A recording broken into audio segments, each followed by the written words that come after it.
में जनसुराज पार्टी को करारी हार का सामना करना पड़ा। इस पर पार्टी के प्रमुख रणनीतिकार और नेता प्रशांत किशोर ने अपनी भावनाएं व्यक्त की।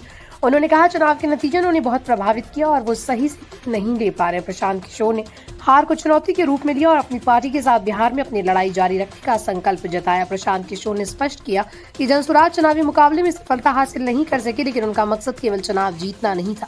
उन्होंने कहा कि उनकी पार्टी ने जाति और धर्म जैसे पारंपरिक मुद्दों से हटकर रोजगार और विकास जैसे सामाजिक मुद्दों पर चुनाव लड़ा। किशोर ने माना कि ये बदलाव बिहार के राजनीतिक माहौल में महत्वपूर्ण था और भविष्य में ऐसे मुद्दों पर ज्यादा ध्यान दिया जाएगा। हालांकि जनसुराज पार्टी के लिए चुनाव परिणाम निराशाजनक रहे, लेकिन प्रशांत किशोर ने हार से सीखने की बात कही।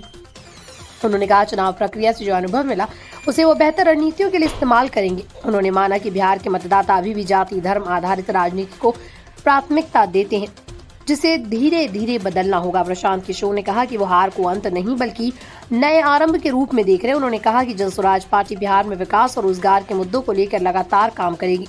किशोर ने यह भी कहा कि वो बिहार के युवाओं को सशक्त बनाने और राजनीतिक जागरूकता फैलाने के लिए प्रतिबद्ध है। उनका मानना है कि सामाजिक बदलाव समय लेता है, लेकिन वो अवश्य होता है।